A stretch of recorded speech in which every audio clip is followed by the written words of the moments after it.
Hi friends, welcome to Blessy బంగారం. AP రాష్ట్రంలో April నెల ఎన్టీఆర్ భరోసా పెన్షన్ల విషయంలో 2 శుభవార్తలు వచ్చాయండి. అయితే కొంతమందికి బ్యాంక్ ఖాతాలో డబ్బులు అయితే జమ చేస్తున్నారు. అయితే ఎవరికి బ్యాంక్ ఖాతాలో డబ్బులు జమ చేస్తున్నారో పూర్తి వివరాలు నేను మీకు తెలియజేస్తాను. అలాగే సదరం స్లాట్స్ అనేవి ఓపెన్ చేయబోతున్నట్లు అప్డేట్ అయితే వచ్చింది. దీనికి సంబంధించినటువంటి పూర్తి సమాచారం నేను మీకు తెలియజేస్తాను. మన ఛానల్ని మొదటిసారి చూస్తున్నట్లయితే ప్లీజ్ సబ్స్క్రైబ్ అవర్ ఛానల్. పక్కనే ఉన్న బెల్ ఐకాన్ని ట్యాప్ చేయండి. ఆల్ అనే ఆప్షన్ని యాక్టివేట్ చేసుకోండి.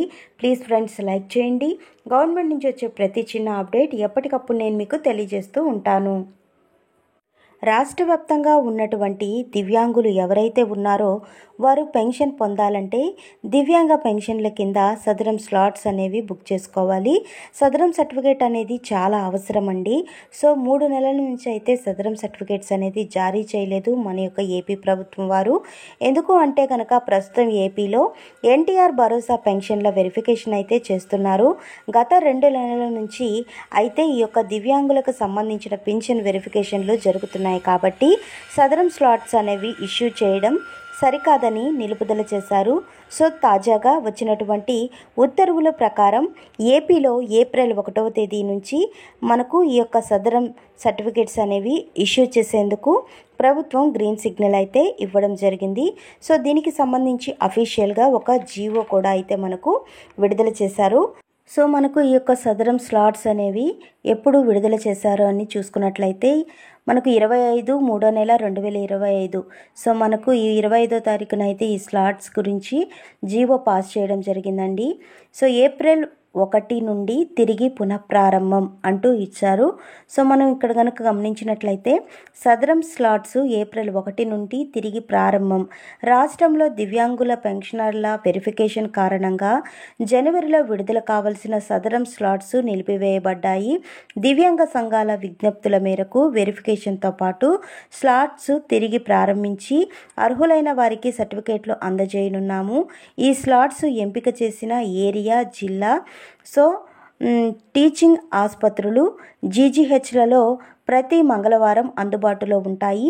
ఏప్రిల్ 1, 2025 నుండి ఈ సేవలు అమలులోకి వస్తాయని director of secondary health director A Siri IAS తెలిపారు.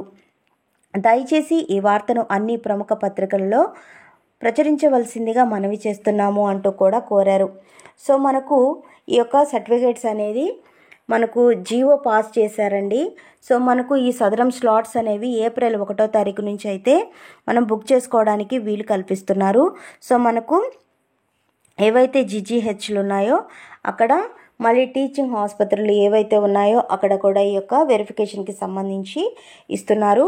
సో ఈ సదరం సర్టిఫికేట్స్కి అప్లై చేయాలి అంటే ఏం చేయాలి, ఎలా అప్లై చేయాలి, ఏ డాక్యుమెంట్స్ తీసుకువెళ్ళాలి, పూర్తి ఇన్ఫర్మేషన్ నేను మీకు తెలియజేస్తాను.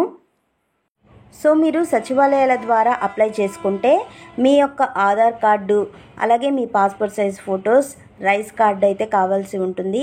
మీ యొక్క హెల్త్కి సంబంధించినటువంటి ఓల్డ్ రిపోర్ట్స్ ఏవైనా ఉంటే కనుక అవి కూడా తీసుకుంటే మీకు చాలా యూస్ఫుల్ అవుతుంది. అయితే మీరు ముందుగా స్లాట్ అనేది బుక్ చేసుకోవాలి కాబట్టి సచివాలయాలకు వెళ్ళి మీరు స్లాట్ అయితే బుక్ చేసుకోవాల్సి ఉంటుంది. తర్వాత ఫిజికల్ ఎగ్జామినేషన్ అయితే ఉంటుంది. దీనికి సంబంధించిన పూర్తి డీటెయిల్స్ నేను ఇంకొక వీడియోలో మీతో షేర్ చేసుకుంటాను. సో ఫస్ట్ గుడ్ న్యూస్ ఇదేనండి.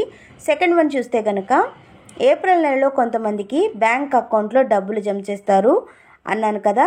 ఎవరైతే దివ్యాంగ విద్యార్థులు ఉన్నారో, సోషల్ పెన్షన్స్లు తీసుకుంటూ ఉన్నారో, అంటే సామాజిక భద్రతా పెన్షన్లు తీసుకుంటూ ఉన్నారో దివ్యాంగ విద్యార్థులు, వారికి పెన్షన్ అనేది దాదాపుగా 10,000 మందికి పైగా ఈ ఏప్రిల్ 1వ తారీఖు నుంచే పెన్షన్లు అనేది డైరెక్ట్గా వారి యొక్క బ్యాంక్ ఖాతాలకు జమ చేయబోతున్నామని మన యొక్క ఏపీ ప్రభుత్వం వారు చెబుతున్నారు. సో ఎవరైతే విద్యార్థులు గతంలో సచివాలయాల్లో వారి యొక్క బ్యాంక్ అకౌంట్ అనేది ఇచ్చి ఉంటారో, స్కూల్ లేదా కాలేజీకి సంబంధించిన ఐడి, అలాగే పెన్షన్కి సంబంధించినటువంటి డాక్యుమెంట్స్ ఇచ్చి ఉంటారో ఆ పెన్షన్స్ని బ్యాంక్ అకౌంట్కి మార్చుకొని ఉన్నారో వారికి ఏప్రిల్ నెలలో అయితే అమౌంట్ అనేది ఖాతాల్లో జమ కావడం జరుగుతుంది. వారు ఇంటి దగ్గర పెన్షన్ తీసుకునే అవసరం లేదండి. సో ఈ విషయం తెలియనటువంటి వారు ఎవరైనా ఉన్నా సరే, దివ్యాంగ విద్యార్థులు చూస్తున్నట్లయితే నేను చెప్పే డాక్యుమెంట్స్ సచివాలయంలో వెల్ఫేర్ అసిస్టెంట్స్ లేదా డిజిటల్ అసిస్టెంట్ గారు లేదా గ్రామ వార్డు సచివాలయాల కార్యదర్శులు సెక్రటరీలు ఎవరైతే ఉంటారో వారికి సంప్రదించినట్లయితే మీకు ఈ యొక్క బ్యాంక్ ట్రాన్సాక్షన్ అనేది చేయడం జరుగుతుంది. సో మనకు దీనికి సంబంధించినటువంటి డాక్యుమెంట్స్ ఏం తీసుకువెళ్ళాలి, ప్రాపర్ డాక్యుమెంట్స్ అంటే కనుక మీ యొక్క స్కూల్ లేదా కాలేజీకి సంబంధించిన ఐడి ఏదైనా ఉంటే అది తీసుకువెళ్ళాలి. అలాగే స్టడీ సర్టిఫికేట్ పెట్టాలి. వీలైతే కనుక స్టడీ సర్టిఫికేట్ పెడితే మీరు అక్కడ చదువుతున్నట్లు తెలుస్తుంది. అలాగే ఆధార్ కార్డు, దానితో పాటుగా బ్యాంక్ అకౌంట్ ముఖ్యమండి. ఎందుకంటే పెన్షన్ డబ్బులు ఖాతాలో వేయాలి కాబట్టి బ్యాంక్ అకౌంట్ జెరాక్స్ అనేది ఇవ్వాల్సి ఉంటుంది. సో ఇవన్నీ సచివాలయంలో మీరు ఇచ్చినట్లయితే మీకు బ్యాంక్ అకౌంట్స్కి పెన్షన్ అనేది వేసే విధంగా చర్యలు తీసుకుంటారు మన యొక్క సచివాలయ సిబ్బంది.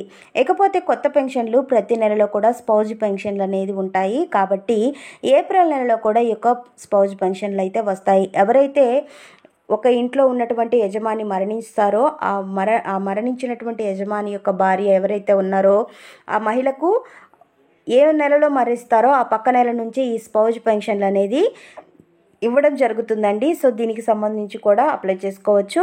మరిన్ని వివరాల కోసం, మరిన్ని అప్డేట్స్ కోసం మన ఛానల్ని సబ్స్క్రైబ్ చేసుకోండి. Thank you for watching friends. Thank you.